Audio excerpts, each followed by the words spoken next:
Hello student, आपने हमारी पुराने वाली जो वीडियो है वो देख ली होगी, जिसमें हमने इंट्रोड्यूस किया था साइटोप्लाज्मिक इनहेरिटेंस को। लेकिन हमने आपको समझाया कि some of the genes are present in the cytoplasm. कुछ ऐसी जीन्स होती है जो कोशिका द्रव्य में होती है और उनका एक पीढ़ी से दूसरी पीढ़ी में संचरण वंशांगति होती है, उसे हम कोशिका द्रव्य वंशांगति या साइटोप्लाज्मिक इनहेरिटेंस कहते हैं। अब आप ये सोच रहे होंगे कि कोशिका द्रव्य में कौन सी जीन्स होती है। हमने पूरा इसकी डिटेल एक वीडियो बना रखी है, इससे प्रीवियस वीडियो आप देखेंगे। कोशिका द्रव्य में माइटोकॉन्ड्रिया होते हैं और पादपों की कोशिकाओं में क्लोरोप्लास्ट हरित लवक होता है। और हम जानते हैं कि माइटोकॉन्ड्रिया और क्लोरोप्लास्ट ऑटोनोमस सेल ऑर्गेनेल कहलाते हैं, स्वायत्त कोशिकांग, क्योंकि माइटोकॉन्ड्रिया और क्लोरोप्लास्ट में अपने स्वयं का डबल स्टैंडर्ड न्यूक्लियर डीएनए होता है और हम जानते हैं कि डीएनए के सेगमेंट को जीन्स कहते हैं। यानी कि कोशिका द्रव्य में चूंकि माइटोकॉन्ड्रिया और क्लोरोप्लास्ट रहते हैं और उनमें जीन्स होती है, तो इन जीन्स को हम साइटोप्लाज्मिक जीन्स कहते हैं। तो साइटोप्लाज्मिक जीन्स है, उसका एक पीढ़ी से दूसरी पीढ़ी में जो वंशांगति होती है उसी को हम साइटोप्लाज्मिक इनहेरिटेंस कहते हैं। Detail I have already describe in the previous video. यहां पे मैं आपको साइटोप्लाज्मिक इनहेरिटेंस का एक बहुत ही विशिष्ट एग्जांपल समझाने जा रहा हूं, जिसे हम कहते हैं सेल कॉइलिंग इन स्नेल। यानी कि पहला स्नेल, शंख जैसे जो प्राणी होते हैं, जिसका भी आप फोटो देखेंगे, इनके जो कवच होते हैं, पाइला के समान जो जंतु है उनके कवच, हम जानते हैं कि मोलस्का के जो जंतु होते हैं, पाइला उनके शरीर पे सुरक्षा हेतु कैल्शियम कार्बोनेट का कवच होता है जो उसको प्रोटेक्शन देता है। और आपने देखा है स्नेल और पाइला में कैल्शियम कार्बोनेट का कवच ऐसे ट्विस्टेड होता है, कुंडलित होता है, उसको हम कहते हैं कवच कुंडलन, सेल कॉइलिंग बोलते हैं। यहां पर हम उसी की वंशांगति के बारे में पढ़ेंगे कि ये डेक्स्ट्रल और सिनिस्ट्रल कॉइलिंग कैसे होती है। एग्जाम्पल में आप समझेंगे और मैकेनिज्म को आप देखेंगे तो आप बहुत बेहतर तरीके से टॉपिक को समझ पाएंगे। स्नेल जो कि एक मोलस्का का प्राणी होता है, स्नेल एक मोलस्का का प्राणी है जिसका वैज्ञानिक नाम होता है लिमनिया पेरेग्रा, ठीक है ना। उसी में हम इसके एग्जाम्पल से आपको समझाएंगे। आप स्टेप बाय स्टेप जब इसको समझेंगे तो चीजें बहुत बेहतर होती जाएगी और आपको टॉपिक वो समझ में आता जाएगा। पहले मैं यहां पे एक स्नेल का डायग्राम बनाता हूं। देखिए, डायग्राम इसलिए जरूरी है, जब कभी आप डिस्क्रिप्टिव एग्जाम देंगे तो उसमें आपको डायग्राम की बहुत ज्यादा जरूरत पड़ेगी, तो उसको ड्रॉ करना भी आपको आना चाहिए। तो यहां पे मैं एक बार एक सिंप्लीफाइड डायग्राम बनाता हूं। इसके जो स्नेल होते हैं, इसके ऊपर आप जानते हैं कि एक होता है कैल्शियम कार्बोनेट का कवच होता है और ऐसे इसकी स्ट्रक्चर होती है। स्नेल पाइला की समान जंतु है, ये मोलस्का का एनिमल होता है स्नेल, ठीक है ना। ये हो गया स्नेल। कैल्शियम कार्बोनेट का कवच है, यहां पर हम लिख देते हैं CaCO3 का कवच है, शेल है, कैल्शियम कार्बोनेट का बना हुआ, हार्ड है, मजबूती देता है। और इसके अंदर क्या होती है, कॉइलिंग होती है। इसके अंदर क्या होती है, कॉइलिंग होती है, कुंडलित होता है। तो इस स्नेल के जब मैं कॉइलिंग की बात कर रहा हूं, इसकी कॉइलिंग होती है दो प्रकार से होती है। मैंने कहा राइट हैंडेड और लेफ्ट हैंडेड, जिसको हम डेक्स्ट्रल कहते हैं और सिनिस्ट्रल कहते हैं। तो इस आधार पे हम ये जो स्नेल है, इसको मैं यहां पर एक बार लिख देता हूं। ये जो स्नेल है इसमें कॉइलिंग होती है, दो प्रकार की होती है। इसके कवच में कॉइलिंग होती है दो प्रकार की। कौन कौन सी? पहला मैं नाम लिख रहा हूं यहां पे, समझें आप, डेक्स्ट्रल एंड सिनिस्ट्रल कॉइलिंग है। डेक्स्ट्रल और सिनिस्ट्रल कॉइलिंग बोलते हैं। डेक्स्ट्रल का सामान्य भाषा में अर्थ होता है राइट हैंडेड कॉइलिंग, सारी चीजें अपने पॉइंट टू पॉइंट नोट करते चलेंगे, इसको हम बोलते हैं राइट हैंडेड कॉइलिंग। और सिनिस्ट्रल को हम बोलते हैं left handed coiling, left handed coiling. आप टॉपिक को समझते समय साथ साथ में नोट्स बनाने का पैटर्न भी आपको समझ में आना चाहिए कि नोट्स कैसे बनाते हैं। नोट्स बनाने का मतलब होता है नोट करना, ना कि लंबी लंबी लैंग्वेज लिखना। तो अपने नोट्स है वो इसी तरीके से जो बोर्ड पे लिखा हुआ है आप उसी को फोकस करेंगे तो क्या होगा कि पूरे नोट्स की तरह ये बनता जाएगा और आपको याद करने के अंदर एकदम आसानी रहेगी। ठीक है, तो हमने कहा कि जो स्नेल होता है उसमें प्रोटेक्शन के लिए कैल्शियम कार्बोनेट का कवच होता है जो कि लेफ्ट हैंडेड या राइट हैंडेड कुंडलित रहता है। अगर किसी पाइलम में कैल्शियम कार्बोनेट का कवच राइट हैंडेड कुंडलित हो तो उसे हम बोलते हैं डेक्स्ट्रल, और अगर कवच लेफ्ट हैंडेड कॉइल्ड हो तो हम उसे बोलते हैं सिनिस्ट्रल स्ट्रेन बोलते हैं। यानी कि पाइला कितने टाइप का है, हमने कहा डेक्स्ट्रल स्ट्रेन होता है और सिनिस्ट्रल स्ट्रेन होता है। अब यहां पे प्रश्न क्या उठता है कि which factor control this pattern of coiling, ऐसे कौन से कारक है जो इन कवच में कुंडलन का नियंत्रण करते हैं कि परिवर्तनशील स्नेल में जो सेल है उसका कुंडलन कैसे होगा, राइट हैंडेड होगा या लेफ्ट हैंडेड होगा, इसका कैसे कंट्रोल होता है उसको पहले हम समझते हैं कि कॉइलिंग कैसे होती है, उसको आपको समझना है। देखिए मैं अभी अगेन एक छोटे से पॉइंट पर आता हूं। पहले मैं बता रहा हूं आपको फर्टिलाइजेशन के बारे में, उसके कॉन्सेप्ट से आप चलते जाएंगे इसके पैटर्न के बारे में, तभी इसकी इनहेरिटेंस समझ में आएगी। टॉपिक थोड़ा लंबा हो सकता है लेकिन बहुत इजी होगा।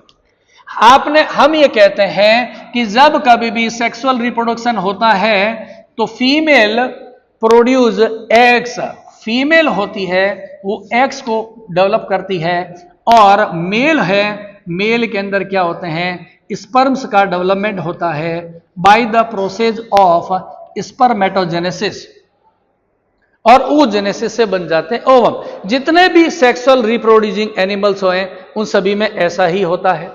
हमने कहा ये जो एग है इसमें एक न्यूक्लियस है जो कि हैप्लॉइड होता है, हैप्लॉइड को हम एन से दर्शाते हैं। सिमिलरली स्पर्म है, इसमें भी क्या है एक न्यूक्लियस होता है जिसको हम प्रो न्यूक्लियस बोलते हैं, और यह भी कैसा होता है हैप्लॉइड होता है ना, प्रो न्यूक्लियाई। न्यूक्लियस और न्यूक्लियाई, न्यूक्लियस अगर डिप्लॉइड है और अगर वो हैप्लॉइड है तो हम उसको प्रो न्यूक्लियाई वर्ड कहां मिलेंगे, छोटी बातें समझना जरूरी है। तो हमने कहा कि ये जो स्पर्म्स है ये क्या करेंगे, इस ओवम का फर्टिलाइजेशन कर देंगे। तो आप जानते हैं कि जब ओवम और स्पर्म में फर्टिलाइजेशन होगा तो क्या बनता है, एक डिप्लॉइड सेल बनती है। ये बन गई एक डिप्लॉइड सेल बन गई है। इस डिप्लॉइड सेल को हम क्या बोलते हैं, इसे हम बोलते हैं जाइगोट। देखिए जैसे जैसे मैं लिखता जा रहा हूं वैसे वैसे लैंग्वेज चलती रहेगी। एग्जाम में लर्न करने के लिए आपको आंसर रटना नहीं है, जैसे डायग्राम जिस सीक्वेंस में चल रहा है उसी सीक्वेंस में लिखते जाएंगे। तो हमने कहा कि फीमेल है वो develop eggs and male develops sperms by the process of spermatogenesis. Then this haploid sperm fertilize this haploid egg and produce a 2n यानी कि द्विगुणित एक डिप्लॉइड कोशिका बना लेते हैं जिसे हम जाइगोट या युग्मनज कहते हैं। अभी आपको समझना है क्या होने वाला है, तब आपको चीजें क्लियर होएगी। अब मैं आपको यह बता रहा हूं कि ये जो एग्स होते हैं इनके कुंडलन को कंट्रोल करने के लिए एक जीन होती है जिसको हम डी जीन बोलते हैं, ठीक है ना। जैसे आपने मेंडलिज्म में पढ़ा था लंबाई का कंट्रोल किससे होता है, टी जीन से होता है, कैपिटल टी से। बोनेपन का कंट्रोल किससे होता है, स्मॉल टी जीन से होता है। इसी तरीके से इस कुंडलन का कंट्रोल कौन करता है, कंट्रोलिंग जीन्स जो है उसको हम बोलते हैं डी, और इसकी रेसेसिव को कहते हैं स्मॉल डी। तो ये क्या है, एक इसकी डोमिनेंट जीन है और ये वाली कैसी है, रेसेसिव जीन है। जो मेंडलिज्म में आप पढ़ चुके हो कि किसी भी एक लक्षण के दो विपर्यासी लक्षण होते हैं, each character has one pair of contrasting traits. यहां पर भी ये जो कैरेक्टर है कॉलिंग ऑफ द सेल, इसके विपर्यासी कॉन्ट्रास्टिंग जो कैरेक्टर है, ट्रेट है, वो है डेक्स्ट्रल और sinistral, and these traits are controlled by the capital D and the small d gene. Capital D is the dominant and small d is the recessive. ये जो D है capital D, ये क्या करती है, ये कैपिटल D जीन है वो बनाती है डेक्स्ट्रल सेटअप देती है, और ये देता है सिनिस्ट्रल सेटअप देते हैं। बहुत क्लियर करेंगे, धीरे धीरे आराम से समझ लेंगे। Capital D is responsible for the dextral, means the right-handed coiling of the scale, and the small d recessive gene determine the sinistral coiling of the snail shell. तो हमने कहा ये दो जीन्स होती है। एक बार के लिए समझने के लिए आप ऐसा मान लो कि यहां पे ये जो डी वाला एग है इसमें है कैपिटल डी जीन है, और ऐसा मान लेते हैं कि स्पर्म के न्यूक्लियस में कौन सी है, स्मॉल डी जीन है। ये जीन्स कहां है, इस न्यूक्लियस के अंदर है, न्यूक्लियस में ये जीन्स है। कैपिटल डी है और ये है स्मॉल डी। तो हमने कहा जाइगोट में क्या आ गया है, कैपिटल डी और स्मॉल डी एक कंपोजिशन बन गया है। अब यहां पे दो चीजें एक साथ चलने वाली है। कैसे, आपको याद है कि जब कभी भी जाइगोट बनता है, जाइगोट बनने के बाद after the process of fertilization विदलन स्टार्ट होता है, क्लीवेज स्टार्ट होता है। ध्यान से सुनिएगा, क्या स्टार्ट होता है, क्लीवेज स्टार्ट होता है। क्लीवेज में क्या होता है, आपने देखा है कि ये जो जाइगोट है इसमें डिवीजन होता है, जिसे हम क्या बोलते हैं, क्लीवेज बोलते हैं या विदलन कहते हैं। और जाइगोट में जब बहुत सारे सेल डिवीजन होंगे तो उससे क्या बनेगा, एक मल्टी सेलुलर बॉडी बनती है। ये आपने पढ़ा हुआ है। तो हमने कहा जाइगोट में होगा क्लीवेज। यहां पर मैं इस पॉइंट पे आता हूं, पहले ये क्लीवेज होगा। क्लीवेज कहां होता है उसको मैं आपको पहले क्लियर करता हूं। हमने कहा, यहां एक और मैं डायग्राम बना देता हूं। प्रोसीजर क्या है, हमने कहा कि ये जो जाइगोट है, इस जाइगोट में क्या होगा, जब सेल डिवीजन होगा तो आपने कोशिका विभाजन में पढ़े हुए प्रोफेज, मेटाफेज, एनाफेज और टेलोफेज। मैं यहां पे ड्यूरिंग डिवीजन, सेल डिवीजन के मेटाफेज की बात कर रहा हूं। आपने पढ़ा हुआ है मेटाफेज में क्या होता है, एक स्पिंडल होता है, एक स्पिंडल होता है जिसको हम बोलते हैं माइटोटिक स्पिंडल। हम इसको क्या बोलते हैं, माइटोटिक स्पिंडल बोलते हैं। ये मैंने जो येलो कलर का बनाया, यानी कि जब स्पर्म और ओवम का फर्टिलाइजेशन होगा और जब जाइगोट बनता है, फिर जाइगोट में क्या होते हैं, क्लीवेज डिवीजन होते हैं, क्लीवेज होते हैं, सेल डिवीजन होते हैं, जिससे एम्ब्रियो एक कोशिकीय से बहुकोशिकीय बनता है, अर्थात यूनिसेलुलर से मल्टी सेलुलर बनता है। तो हमने कहा कि ये डिवीजन कैसे होता है। एक कॉन्सेप्ट ध्यान रखें कि always the cleavage division, the cleavage plane always passes perpendicular to the axis of mitotic spindle.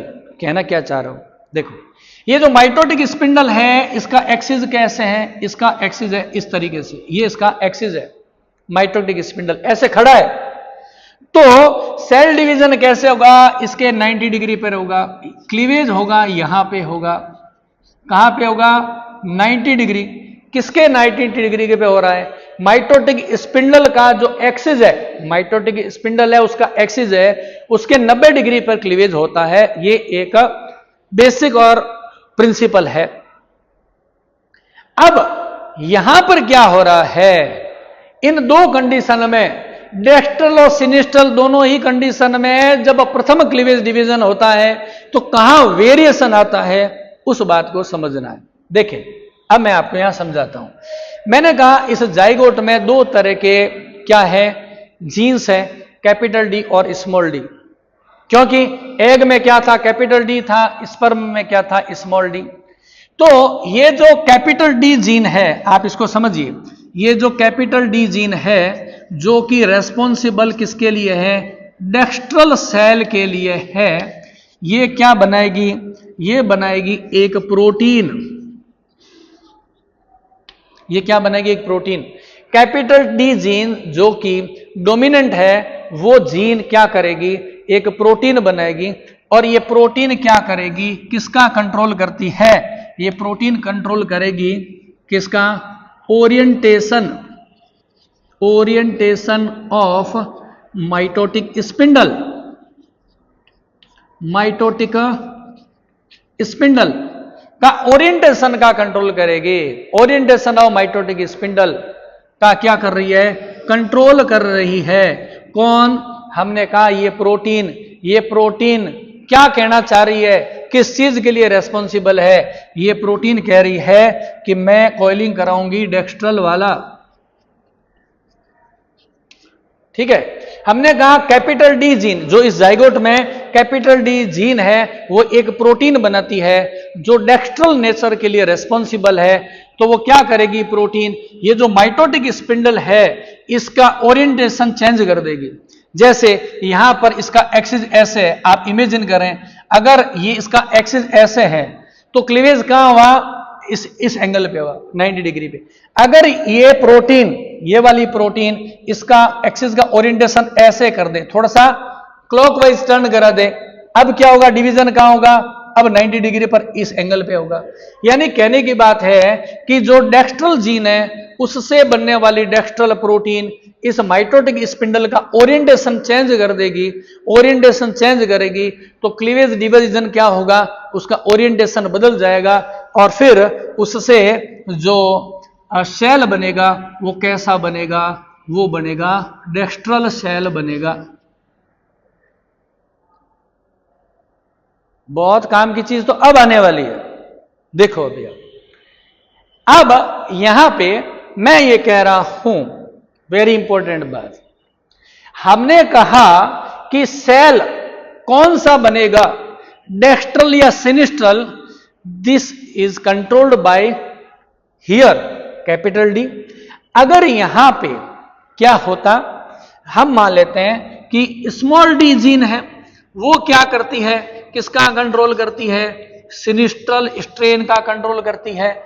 ये क्या करेगी, अगेन इसी तरीके से आप देखें, ये क्या करेगी, एक प्रोटीन बनाएगी और वो प्रोटीन है कौन से कैरेक्टर के लिए रेस्पॉन्सिबल है, वो प्रोटीन है सिनिस्ट्रल नेचर के लिए रेस्पॉन्सिबल है। उससे अगेन क्या होगा, वही होगा जो अभी मैंने आपको बताया, कंट्रोल ऑफ, किसका कंट्रोल होगा, ओरिएंटेशन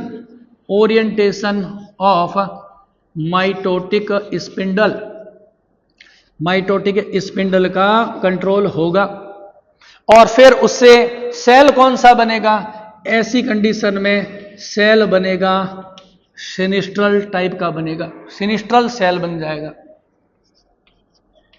अभी मैंने सारी बातें क्लियर नहीं की है, ध्यान से समझिएगा। हमने कहा अगर ये कैपिटल डी है, ये क्या करेगी, ये एक प्रोटीन बनाएगी जो डेक्स्ट्रल नेचर के लिए होगा। स्मॉल डी जीन क्या करती है, एक प्रोटीन बनाती है जो कि सिनिस्ट्रल नेचर को कंट्रोल करती है। ये डेक्स्ट्रल वाली प्रोटीन ओरिएंटेशन ऐसा करेगी कि उससे डेक्स्ट्रल सेल बनेगा, और ये सिनिस्ट्रल प्रोटीन क्या करेगी, ओरिएंटेशन ऐसा कर देगी इस माइटोटिक स्पिंडल का कि क्या बनेगी, सिनिस्ट्रल सेल बनेगी। अब प्रॉब्लम यह है कि मैंने कहा यहां पे कैपिटल डी और स्मॉल डी दोनों है, यहां पे कैपिटल डी और स्मॉल डी दोनों है, और मैंने ये बताया आपको कि इसमें कौन सा सेल बन रहा है, डेक्स्ट्रल बन रहा है, इसमें डेक्स्ट्रल बन रहा है।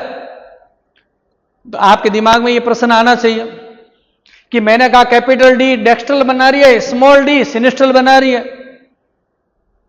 तो यहां पे कैपिटल डी स्मॉल डी है तो यहां पर डेक्स्ट्रल कैसे बना।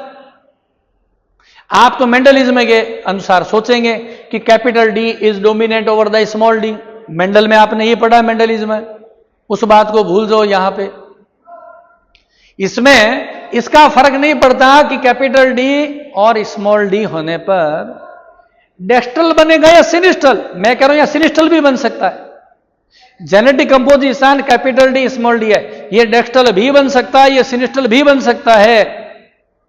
तो फिर कंट्रोल कैसे हुआ, कैपिटल डी का इफेक्ट आ गया स्मॉल डी, सिंपल सी बात है। मां का जीनोटाइप कैसा है, मदर सेल का जीनोटाइप क्या है, वैसा बनेगा। मदर कौन सी, यहां पर देखो अंडा कहां से आया है, मदर से आया है, अंडा मदर से आया है, और स्पर्म किससे आया है, नर से आया है। इस कैरेक्टर का कंट्रोल कौन कर रहा है? ये प्रोटीन कर रही है, डेक्स्ट्रल और सिनिस्ट्रल प्रोटीन कर रही है।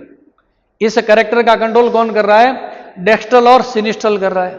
और ये प्रोटीन कहां है? साइटोप्लाज्म में है। देखो ये वाली कैपिटल डी इस कंडीशन में, ये जो मैं एग्जांपल दे रहा हूं उसमें, ये कैपिटल डी जीन एक प्रोटीन बना रही है, डेक्स्ट्रल प्रोटीन। तो इस अंडे में कौन सी प्रोटीन है? इसमें डेक्स्ट्रल प्रोटीन है। सिमिलरली इस वाली जीन ने स्पर्म में क्या बनाया? स्मॉल डी है, तो सिनिस्ट्रल प्रोटीन। लेकिन हम जानते हैं कि जाइगोट क्या करता है? Zygote receive the cytoplasm from the egg. ये जो जाइगोट है वो साइटोप्लाज्म किससे ले रहा है? एग से ले रहा है। इसलिए इसमें प्रोटीन कौन सी है? डेक्स्ट्रल इसमें प्रोटीन है। ये तो आई नहीं, स्मॉल डी वाली सिनिस्ट्रल प्रोटीन है, उसका तो ट्रांसफर ही नहीं हुआ। इसलिए कैपिटल डी स्मॉल डी है, तब भी यहां पर कौन सा बनेगा? डेक्स्ट्रल। यानी कहने की बात है, इस पूरे एग्जाम्पल की मैकेनिज्म की बात करें तो ये दिमाग से हटा दें जो आप हमेशा पढ़ते हैं कि कैपिटल डी डोमिनेंट है तो डेक्स्ट्रल बनेगा, और स्मॉल डी अगर स्मॉल डी होगा तो क्या बनेगा? सिनिस्ट्रल। ये भूल जाएं आप जो मेंडलिज्म पढ़ा था। आपको ये देखना है मदर का जीनोटाइप क्या है, मदर का कैरेक्टर क्या है। अगर मदर है वो डेक्स्ट्रल है, मदर डेक्स्ट्रल है, तो F1 जनरेशन में कैसे बनेंगे? डेक्स्ट्रल बनेंगे। अगर मदर सिनिस्ट्रल है तो यहां क्या बनेगा? सिनिस्ट्रल। इसका उल्टा कर दो। अभी मैंने इसमें बताया, देखो मदर, एक तो मदर देगी ना, मदर में है कैपिटल डी, फादर में है स्मॉल डी, स्पर्म के माध्यम से आ रहा है, तो मदर का कैरेक्टर है डेक्स्ट्रल नेचर है, वो इसमें डोमिनेट हुआ। अगर ये मदर क्या होती? सिनिस्ट्रल, अंडे में सिनिस्ट्रल होते, मां सिनिस्ट्रल होती और पिता डेक्स्ट्रल होता, मां सिनिस्ट्रल है, तो भी जीनोटाइप तो कैपिटल डी स्मॉल डी है, और फिर भी बनेगा क्या? डेक्स्ट्रल बनेगा। ये इसकी मैकेनिज्म है। और इस मैकेनिज्म को समझाने वाले जो साइंटिस्ट थे वो थे आर्थर बॉयकॉट। देखो तो ये सारी जो मैकेनिज्म है उसको समझाने वाले जो साइंटिस्ट थे उनका नाम है आर्थर बॉयकॉट। ये जो साइंटिस्ट थे उन्होंने समझाया था कि ये पाइला के अंदर, स्नेल के अंदर है, ये सेल कॉइलिंग है, उसकी इनहेरिटेंस कैसे होती है, इसका बेसिक प्रिंसिपल क्या है। इन्होंने 1920 में ये वाला एक्सपेरिमेंट है वो परफॉर्म किया था। ये इसकी मैकेनिज्म है। अभी मैं अगेन फिर आपको छोटी सी बातें क्लियर कर देता हूं। मेंडलिज्म को देखते थे ना, उसका उल्टा देखो। मेंडलिज्म में आपने क्या देखा था? मेंडलिज्म के अनुसार अगर आप सोचेंगे तो रिजल्ट अलग आएगा। मेंडलिज्म में आप सोचेंगे तो रिजल्ट अलग आएगा। कैसे? अभी मैं एक आपको इनहेरिटेंस भी समझाऊंगा बोर्ड साफ करने के बाद में। अगर कैपिटल डी है तो हमें पता है डेक्स्ट्रल ही होगा। अगर इनका सेल्फ फर्टिलाइजेशन करा देंगे, इसका भी करवाएंगे, तो क्या होगा? यहां पे आपको लगेगा मेंडलिज्म के अनुसार डेक्स्ट्रल बनना चाहिए, डी कैपिटल है, लेकिन मैं यहां कह रहा हूं यहां डेक्स्ट्रल भी हो सकता है और सिनिस्ट्रल भी हो सकता है। ये डिपेंड करेगा मदर का फिनोटाइप कैसा है। मदर डेक्स्ट्रल है तो इस कंडीशन में भी डेक्स्ट्रल बनेगा। मदर अगर सिनिस्ट्रल है तो इस जीनोटाइप के बावजूद भी क्या बनेगा? सिनिस्ट्रल बनेगा। तो अभी हम एक वंशांगति को देखते हैं, इनहेरिटेंस को, तो इसको साफ करते हैं, उसके बाद में आगे इसको शुरू करते हैं। अभी जो इससे पहले वाली जो प्रीवियस वीडियो है उसमें हमने ये समझा था कि स्नेल की जो सेल कॉइलिंग होती है उसके पीछे की जेनेटिकल मैकेनिज्म क्या है, आनुवंशिक क्रियाविधि के बारे में समझा था, उसके बेसिक प्रिंसिपल के बारे में समझा था। तो अभी हम इनहेरिटेंस को समझेंगे। स्नेल के सेल में यानी कवच में जो कुंडलन होता है वह लेफ्ट हैंडेड होगा या राइट हैंडेड होगा, उसके बारे में समझेंगे। ठीक है ना? तो अभी अपने टॉपिक को शुरू कर रहे हैं इनहेरिटेंस। लेकिन यहां पर हम इनहेरिटेंस दो टाइप से शुरू करेंगे। एक बार हम शुरुआत करते हैं, आप अभी आराम से समझ पाएंगे। देखिए हमने क्या किया कि एक ऐसा स्नेल लिया जिसमें डेक्स्ट्रल टाइप का फीमेल है, वो क्या है? डेक्स्ट्रल है। यहां पर देखिए ये वाला जो साइन होता है उसको हम बोलते हैं फीमेल बोलते हैं। ये फीमेल है वो डेक्स्ट्रल है, और इसमें जो मेल है ये वाला साइन होता है मेल के लिए होता है, और मेल है सिनिस्ट्रल। डेक्स्ट्रल और सिनिस्ट्रल का तात्पर्य क्या हुआ? अगर किसी स्नेल में कवच का कुंडलन अगर राइट हैंडेड कुंडलन है तो हम उसे डेक्स्ट्रल बोलते हैं, और अगर कुंडलन कैसा है, लेफ्ट हैंडेड है, तो उसे हम सिनिस्ट्रल कुंडलन बोलते हैं। Right handed coiling of the cell. Video कुछ लंबी हो सकती है। यहां पे ऑनलाइन क्लास का जो बेसिक उद्देश्य यह है कि आप पढ़ तो रहें ऑनलाइन, लेकिन आपको फीलिंग आनी चाहिए जैसे ऑफलाइन हो। इसीलिए वैसा ही ब्लैक बोर्ड पे सारा काम किया जा रहा है, इसीलिए सारी चीजों को पहले से लिखा जा रहा है ताकि आप आराम से समझ सकें कि जैसे आप क्लासरूम के अंदर बैठे हैं, आपको टॉपिक किस तरीके से समझ में आ रहा है। तो हमने क्या किया कि एक ऐसा स्नेल लिया जिसमें मैं कह रहा हूं जिसका जीनोटाइप है कैपिटल डी और कैपिटल डी, और वो कैसा है, राइट हैंडेड है। दूसरा वो स्नेल लिया जिसमें जीनोटाइप कौन सा है, स्मॉल डी है। आप जानते हैं कि किसी भी कैरेक्टर के दो विपर्यासी कॉन्ट्रास्टिंग ट्रेट होते हैं। यहां पे सेल की कॉइलिंग एक कैरेक्टर है और उसके दो कॉन्ट्रास्टिंग ट्रेट है, डेक्स्ट्रल और सिनिस्ट्रल। तो ये वाली जो जीन्स है कैपिटल डी और स्मॉल डी, ये क्या है, एलिल्स होते हैं, जिसको जेनेटिक्स की पुरानी वीडियो में हमने बहुत डिटेल में समझाया हुआ है। तो हमने कहा डेक्स्ट्रल और सिनिस्ट्रल। डेक्स्ट्रल कौन है, मदर। इस पे मैं फोकस इसलिए कर रहा हूं, इससे रिजल्ट में फर्क पड़ेगा। और नर मेल कैसा है, सिनिस्ट्रल। तो देखते हैं इसका क्रॉस करा के कि कैसी संतति उत्पन्न होती है। F1 जनरेशन में जेनेटिकल कंपोजिशन जैसा आप पहले से पढ़ चुके हैं कि इसका हैप्लॉइड और इसका हैप्लॉइड गैमेट, यानी दो में से एक कैपिटल डी एक स्मॉल डी मिल गया तो हमें क्या प्राप्त हो गई है, इसको हम बोलते हैं F1 जनरेशन। F1 इसको जनरेशन बोलते हैं, F1 PD कहते हैं। अभी F1 PD कैसी होगी उस पर आपको फोकस करना है। अभी तो आप तुरंत बता देंगे, कंफ्यूजन तो आगे होगा। अभी हमने कहा कि ये वाला जो F1 जनरेशन है उसमें कुंडलन कैसा है, डेक्स्ट्रल टाइप का है। मुझे पता है अभी आपने मेंडेलियन इनहेरिटेंस के अनुसार सोचा है कि कैपिटल डी एक डोमिनेंट है, स्मॉल डी है वो रेसेसिव है, इसलिए यहां पर आ रहा है। ऐसा बिल्कुल नहीं है, मेंडल के हिसाब से मत सोचो। यहां पे मां कैसी है, मदर बॉडी डेक्स्ट्रल है, इसलिए रिजल्ट क्या आ रहा है, डेक्स्ट्रल आ रहा है, मदर बॉडी के अकॉर्डिंग हो रहा है। अब मैं इसका उल्टा क्रॉस कराता हूं जिसको बोलते हैं रेसिप्रोकल क्रॉस। रेसिप्रोकल क्रॉस कैसे करा रहा हूं, इसका उल्टा देखें। यहां पे मैंने क्या किया था, फीमेल ली थी, कैसी थी, डेक्स्ट्रल। अब मैं यहां पे फीमेल क्या ले रहा हूं, सिनिस्ट्रल, और मेल क्या ले रहा हूं, मेल ले रहा हूं यहां पे डेक्स्ट्रल। उल्टा हो गया ना, यहां पर फीमेल डेक्स्ट्रल थी, यहां पर फीमेल सिनिस्ट्रल, यहां पर मेल था सिनिस्ट्रल, और यहां पर मेल क्या है, डेक्स्ट्रल। तो कारण तो मैंने बता ही चुका हूं ऑलरेडी कि इसका मतलब क्या होता है, सिनिस्ट्रल है, सिनिस्ट्रल का मतलब होता है लेफ्ट हैंडेड कॉइलिंग है, और डेक्स्ट्रल का मतलब क्या होता है, राइट हैंडेड कॉइलिंग है। अगेन मैं जब जीनोटाइप की बात करूंगा तो हम जानते हैं कि यहां पर सिनिस्ट्रल के लिए जीनोटाइप है स्मॉल डी, और डेक्स्ट्रल के लिए है कैपिटल डी। और अगेन जब इन दोनों में क्या होगा, फर्टिलाइजेशन होगा, और इसमें फर्टिलाइजेशन होगा तो जीनोटाइप क्या बन रहा है, ये वाला कैपिटल डी और स्मॉल डी।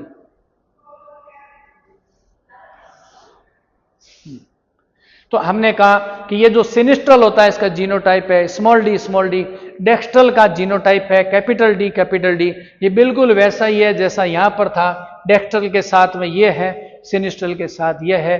और जब हमने इसका क्रॉस कराया तो ये वाली पीढ़ी है उसको हम क्या बोलते हैं, F1 जनरेशन। जैसे यहां लिखा हुआ है वैसी F1 है, लेकिन सरप्राइज आपको क्या होगा, यहां पर result capital D small D genotype है, रिजल्ट आ रहा है डेक्स्ट्रल। यहां पर भी कैपिटल डी और स्मॉल डी जीनोटाइप है, लेकिन यहां पे रिजल्ट आ रहा है सिनिस्ट्रल।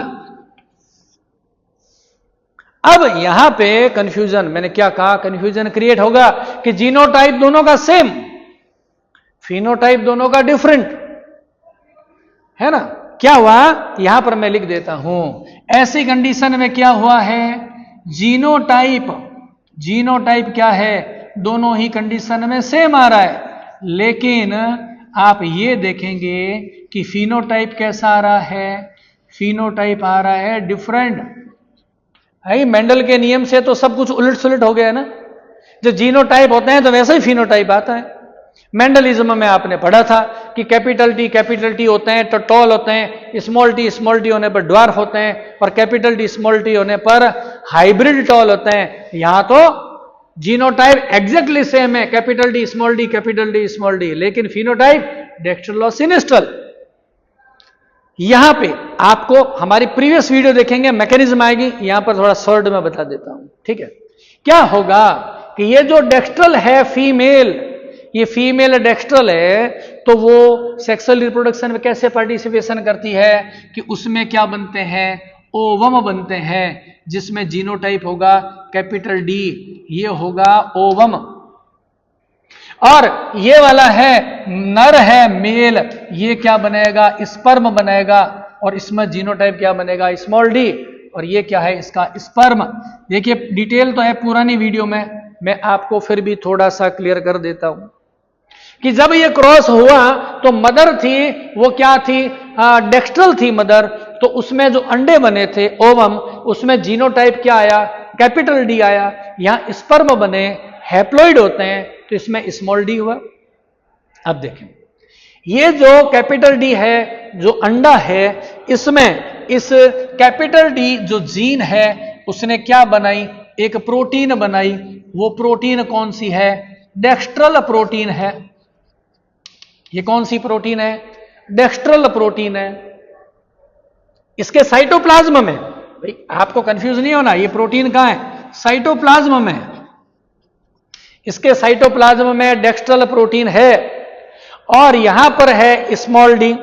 स्मॉल डी ने क्या बनाई थी, स्मॉल डी ने बनाई थी वो प्रोटीन जो कि कौन सा करैक्टर देती है, सिनिस्ट्रल प्रोटीन बनाई।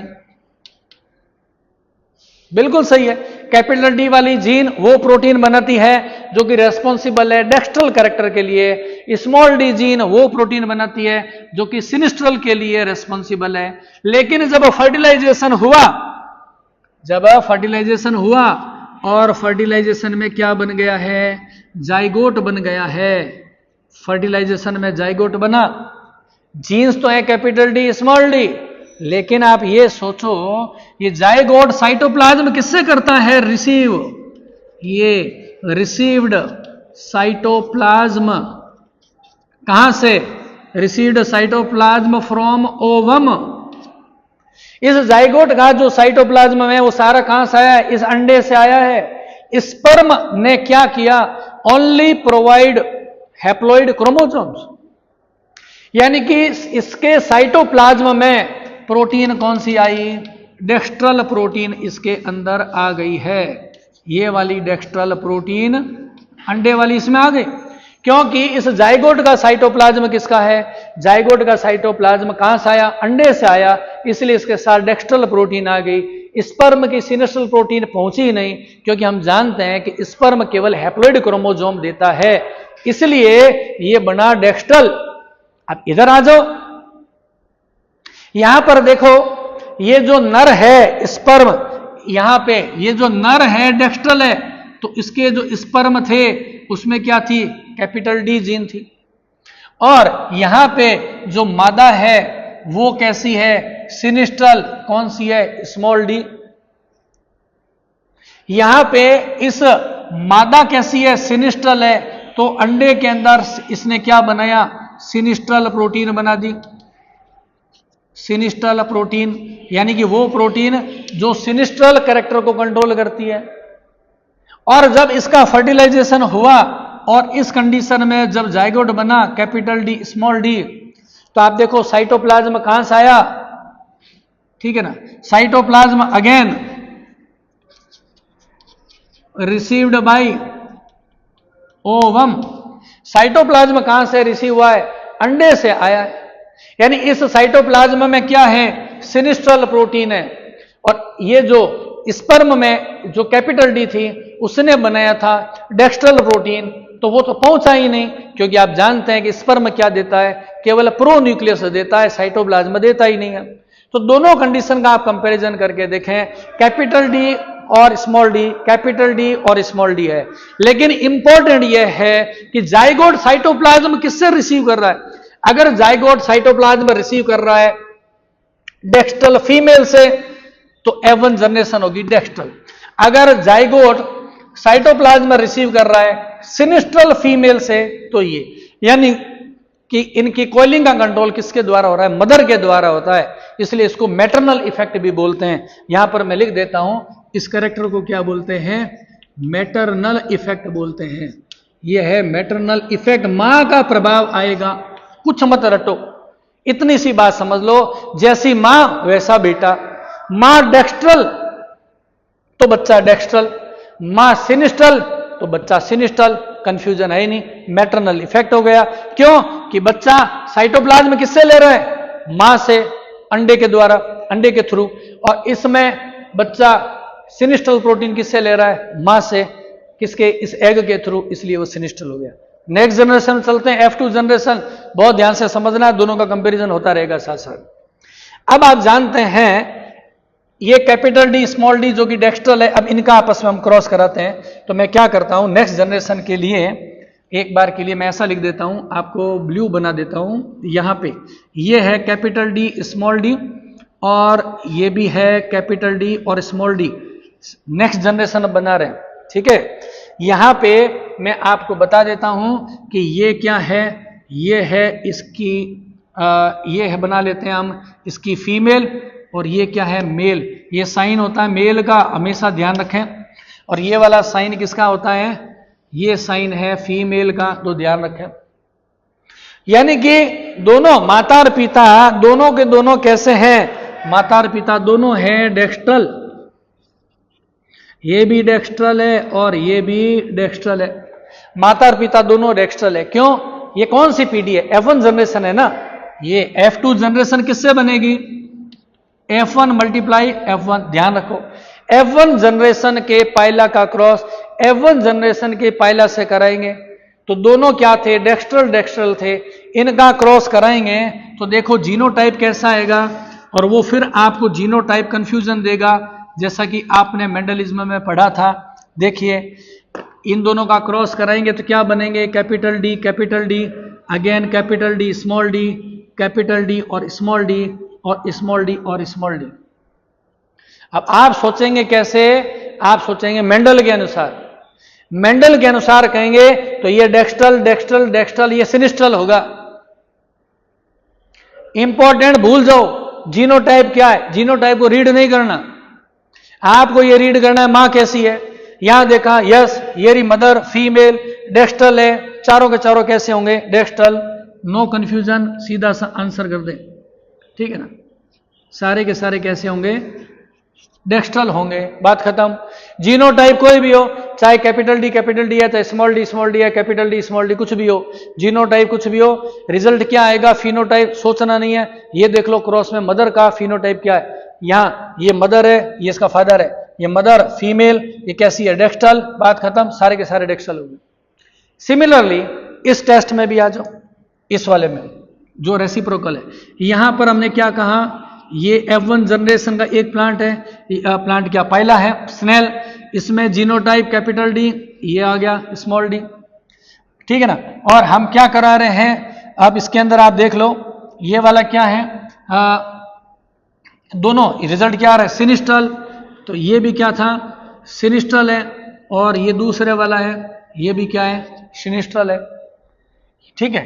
यहां पर हमने ये लिख दिया, ये कौन है? इसकी मां है। ये कौन है? इसके पिताजी है, फादर और मदर। अब इनका जब क्रॉस कराएंगे तो अगेन आप देखो कि F2 जनरेशन कैसे बनेगी।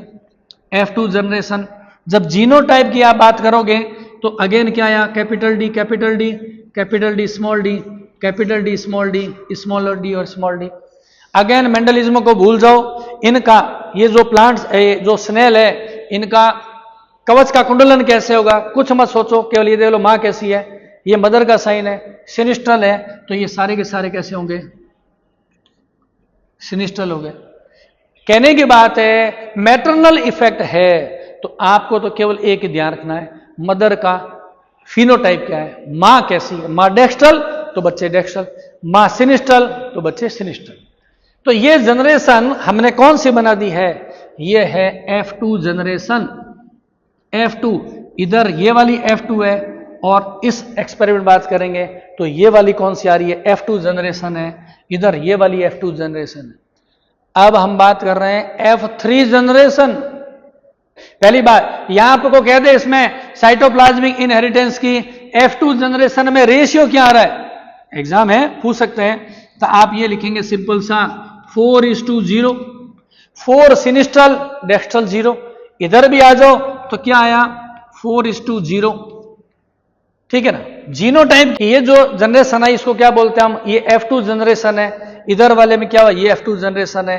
अब इसका जब हम क्रॉस कराएंगे नेक्स्ट जनरेशन के लिए तो देखिए क्या रेशियो बनेगा, यहां पे F3PD है वो कैसी बनेगी, F3PD के अंदर क्या होगा, ये वाले जो 3 है ये तो क्या बनेंगे डेक्स्ट्रल,